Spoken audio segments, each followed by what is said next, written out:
Buenos días, colegas, amigas. En el episodio anterior hemos hablado de historia-debate como un nuevo paradigma. Bien, hoy hablaremos sobre qué entendemos por nuevo paradigma, ¿no? En el preámbulo de nuestro manifiesto historiográfico, como ya dije, identificábamos 5 grandes tendencias en la historiografía internacional. Bien, hoy, 20 años después, podemos decir que estas 5 tendencias se han reducido a 2.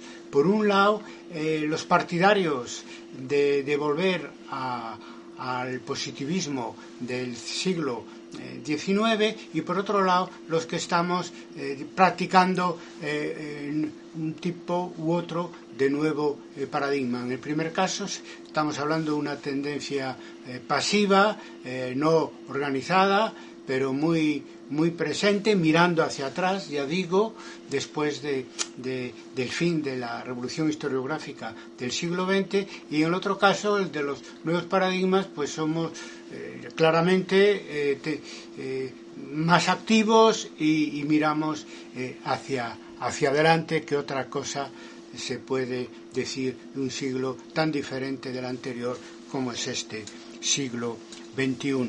En el segundo Congreso Internacional de Historia y Debate, en el año 1999, di una conferencia plenaria sobre el retorno de la historia. A ella planteé el tema del peligro del retorno del positivismo en la historiografía internacional, ¿no?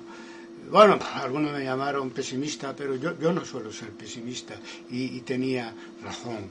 Hablando ahora, 2 décadas después, efectivamente eso vino muy fuerte y todavía está muy fuerte el retorno a Von Ranke, a Lacroix, Señor, a todos aquellos ídolos historiográficos que cayeron con la revolución historiográfica del siglo XX, que decían, por ejemplo, que la historia es conocer el pasado tal como fue, o la historia se hace con documentos, o eran servidores y propagadores del mito de la imparcialidad del historiador.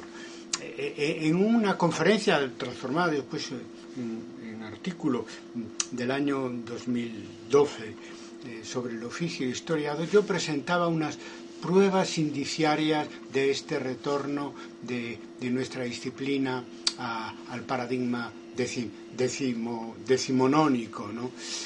Por ejemplo, cuando se habla, bueno, lo hacía practicando una especie de historiografía oral tan necesaria cuando realmente hay que buscar en el interior de la cabeza de los colegas los paradigmas que sustentan sus actividades historiográficas, porque no siempre son explícitas, ¿no?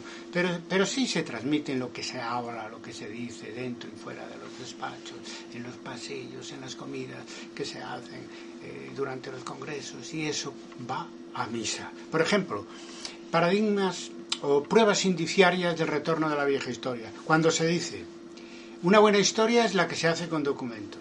¿Ves?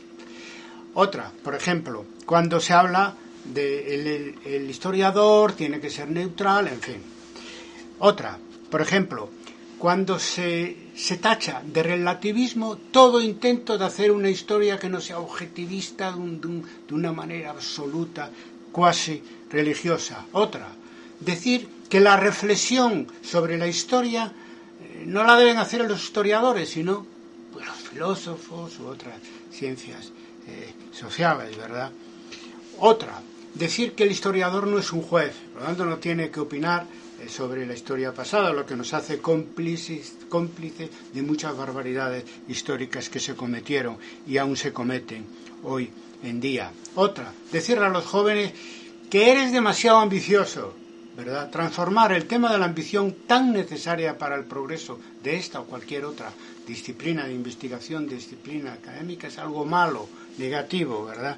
Ahí está. Otra, decir que la historia como ciencia no tiene nada que ver con la física y con las ciencias naturales. Otra, y es lo más importante, el olvido evidente de las críticas hechas por el neopositivismo, por el marxismo y por Anales a la vieja historia positivista del siglo XIX. Eso es lo peor, Eso es lo peor porque incluso en los casos en que se explica lo que fue Anales, el marxismo y todo eso, sin embargo, no se aplica lo que se hace hoy en día, por parte de incluso el propio profesor, que está diciendo, esas escuelas fueron muy importantes, pero al mismo tiempo él hace una historia clásica, absolutamente, en algunos casos después de haber sido, en su juventud, un historiador renovador. En fin, si queréis saber cuándo un historiador en concreto o un programa de estudio tira hacia el pasado, haciendo tabla rasa de lo que ha supuesto la revolución historiográfica del siglo XX, pues lo tenéis en lo siguiente. Cuando se sustituye la historia económica social por la historia biográfica y política, a ella, naturalmente, pues estamos con esa prueba indiciaria del retorno a la vieja historia del siglo XIX. Este retorno de la vieja historia, ¿cómo se concreta en cada país? Pues hay tres tipos de países. Hay países donde la Anales y el marxismo, aliados con el neopositivismo, han renovado completamente o casi completamente la manera de escribir la historia. Es el caso de los países latinos de Europa, ¿no? Hay países donde ese protagonismo en la renovación del viejo paradigma positivista pues es llevado por cierto neopositivismo que ellos llaman a veces, como en Estados Unidos, historia, ciencia social. Y después hay otros donde el paradigma del positivismo clásico, de las grandes batallas, de las grandes figuras históricas, todo eso, pues sigue siendo hegemónico. Es como si el siglo XX no hubiera pasado en estas historiografías. Y ahí puede que estén el caso de algunos países latinoamericanos, aunque con todo yo diría que mientras no se haga como nosotros hemos hecho en España y en general en la Europa latina, una historiografía de tendencias, no hay manera de saber hasta qué punto en un país determinado o un área de conocimiento histórica determinada, pues Anales y el marxismo fueron tan minoritarias como para poder hablar en esos países de una hegemonía continuada desde el siglo XIX de la historia tradicional, historizante, como decía Lucien Febvre. Por lo tanto, esto queda por hacer para jóvenes interesados por la historiografía. Tenéis que hacer historiografía de tendencias de vuestro propio país o de vuestra propia área de conocimiento, porque la situación es cambiante según de qué área y de qué país estemos hablando. Nosotros siempre, obviamente, opinamos desde España, desde la Europa latina, y no estamos tan seguros de que los análisis concretos que se dieron en el sur de Europa se den en otros lugares de la misma forma. Seguramente de otra forma, aunque puede haber países muy retrasados que siguen haciendo la historia como en la época de von Ranke. Todo naturalmente es posible. Bien, este retorno a la vieja historia es inversamente proporcional a la caída de las tres tendencias que hemos analizado en los episodios anteriores. Me refiero a Anales y al marxismo, ya lo vimos en cada caso, ¿no? Independientemente de que hayan dejado un legado que es importante para el siglo XXI, han dejado de ser tendencias organizadas a finales ya del siglo XX, y después el posmodernismo, que lo hemos analizado también, y fue, digamos, la tendencia historiográfica más efímera que hemos conocido, afortunadamente, aunque ha dejado también ese pozo de valorar el papel activo del historiador en la historia que se escribe.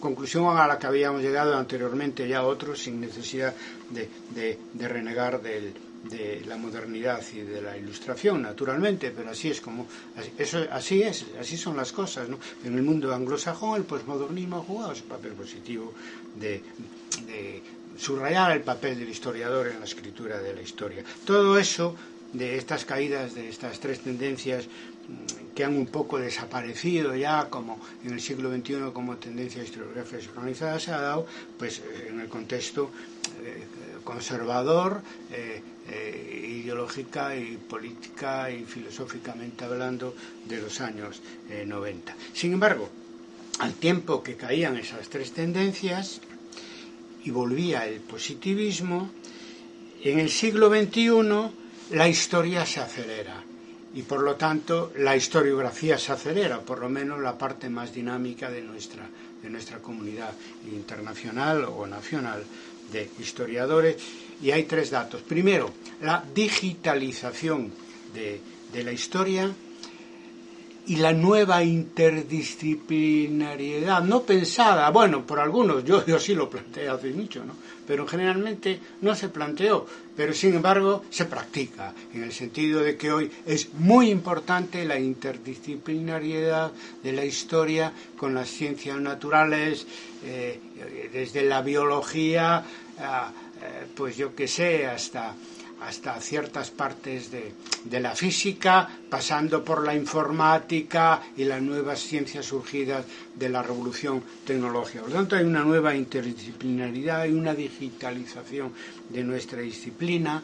Hay también una base social para un renacer de la historiografía progresista por el auge de los movimientos sociales, desde el movimiento antiglobalización, nacido en 1999, hasta ahora mismo, pues la rebelión indignada de los jóvenes en Perú, pasando naturalmente por el año 2012, fundamental para entender esa irrupción de la generación de los millennials en la política mundial desde posiciones indignadas, ¿no? Bien, por otro lado, y en tercer lugar, además de la digitalización y de los movimientos sociales, lo que ha pasado después de las crisis y de la pandemia, de las dos crisis, la de 2008 y la que estamos viviendo hoy en día, y la pandemia, de la que todavía no hemos salido, pero atisbamos ya un poco con las vacunas, digamos, cierta luz al final del túnel. Y como no hay, en todas las desgracias pues hay oportunidades y hay cosas positivas, pues lo positivo en este caso es la sustitución como pensamiento único el neoliberalismo por Keynes, por un Keynes redivido, es decir, donde se redescubre incluso por parte de fuerzas políticas que no son progresistas la importancia social del Estado en este momento que estamos, que supone la necesidad de inyección de una gran cantidad de recursos para recuperar la economía y la vida de la gente después de esta pandemia tan destructiva. Por lo tanto, ¿qué deciros? El siglo XXI finalmente está encaminado por unos carriles de progreso, ¿no? La caída de Trump, por ejemplo. Antes de eso, el gobierno de coalición de izquierdas en España, y ahora mismo, lo más inmediato, la victoria del MAS después del intento de golpe militar en Bolivia. Vivimos un momento en que las alternativas de gobierno, de progreso, pues parece que han encontrado pues un nuevo camino y nos encontramos ante un renacer, por lo tanto, de la idea de progreso muy importante para que nuestra disciplina no reniegue de su definición como ciencia social, porque eso es el problema, que la vuelta al siglo XIX es suicida, porque renegar en este siglo, con todo lo que estamos viendo y lo que acabo de explicar, de la historia como ciencia social, replegarse a la historiografía del siglo, a la manera de hacer la historia del siglo XIX, en fin, grandes figuras, grandes batallas, solo historia política, narrativa, etcétera, eso supone para nuestra disciplina la condena a una especie de vida residual al servicio de las historias oficiales de los viejos estados, que por otro lado están destinados a desaparecer una vez que la globalización que vivimos o que sufrimos, digamos, se transforme en una globalización política democrática, ¿verdad? Bien, termino ya. Decimos en este episodio número 20 sobre el nuevo paradigma, decimos nuevo paradigma y no nueva historia, y ya lo he explicado, pero insistiré sobre ello. Es que la nueva historia o los nuevos historiadores del siglo XX cambiaban temáticamente en sus líneas de investigación, pero no tanto, digamos, el concepto de historia, que siguió siendo en gran medida positivista. En un siglo donde ya en la definición de lo que es ciencia y en el desarrollo de lo que fue historia de la ciencia había avanzado mucho. Ahí llevamos un retraso formidable, que no nos queda más remedio que superar en el siglo XXI si no lo hemos hecho, como parece, en el siglo XX. Por lo tanto, cuando hablamos de nuevo paradigma, bien en su sentido más amplio o en su sentido más estricto, es decir, la propuesta de historia, debate, estamos hablando de formas de escribir la historia que suponen un avance en el conocimiento histórico, porque cambian la matriz de nuestra disciplina, que cambian el concepto de historia, sustituyendo el objetivismo absoluto empirista del viejo positivismo por una historia entendida como una interacción entre el historiador y su objeto. O sea, rehabilitando el papel del historiador en la escritura de la historia, a sabiendas de que la objetividad de nuestra disciplina depende de nosotros, no de nuestras creencias, digamos, religiosas, o si queréis, religiosas historiográficas, en referencia a lo que ha sido el positivismo finalmente, es decir, una creencia en la objetividad de la profesión solo por el hecho de que utilizamos fuentes para escribir nuestra historia, cuando todos sabemos que las fuentes requieren cierta crítica y que sobre unas mismas fuentes se pueden hacer interpretaciones distintas, y que en definitiva el historiador hace la historia conforme actúa, ¿no? Es decir, descubrimos el pasado en la medida que vamos construyendo nuestro objeto de investigación. Bueno, este concepto objetivo-subjetivo de la historia nuevo, que cambia el paradigma de fondo, por eso hablamos de nuevo paradigma, no solo de nueva historia, ya fue anunciado a finales del siglo XX por dos líneas de investigación que no siempre fueron conscientes de que para desarrollarse, aún todavía hoy no lo son completamente conscientes, necesitan cambiar el concepto de historia. Me refiero a historia de las mujeres y a historia oral. En fin, por hoy termino. Las lecturas que propongo para el tema de hoy sobre qué entendemos por nuevo paradigma son los dos textos ya citados, es decir, la conferencia de 1999 sobre el retorno de la historia, y también el texto del año 2012, una conferencia en Paraná, Brasil, sobre oficio de historiador, nuevo paradigma o positivismo. Después, la semana pasada no ha habido episodio en esta serie sobre qué es la historia, porque tuve que dar una conferencia en el seminario online, el primer congreso latinoamericano de historia, sobre historia, identidad y globalización. Y hablando del tema, algún comentario que hubo en YouTube, no sé dónde, diciendo que eso que hablo del fin del desencanto, que es lo que decía la recuperación, digamos, de la voluntad social y política de progreso en el mundo, un poco a caballo de lo que es la digitalización de la sociedad y de la historia. ¿Y dónde puedo yo ver cómo se concreta este fin del desencanto, es decir, esta recuperación de la idea del progreso en la historia por lo menos euroamericana?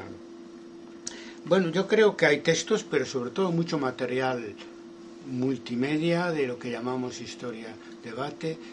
Está todo más o menos resumido en la página web de Historia Debate o mi página web personal, donde voy analizando desde en los últimos 25 años los acontecimientos políticos y sociales o incluso de tipo cultural, pero sobre todo políticos y sociales, que se van sucediendo después de la caída del muro de Berlín, desde la revuelta de Chiapas hasta hoy en día las reacciones frente a la pandemia.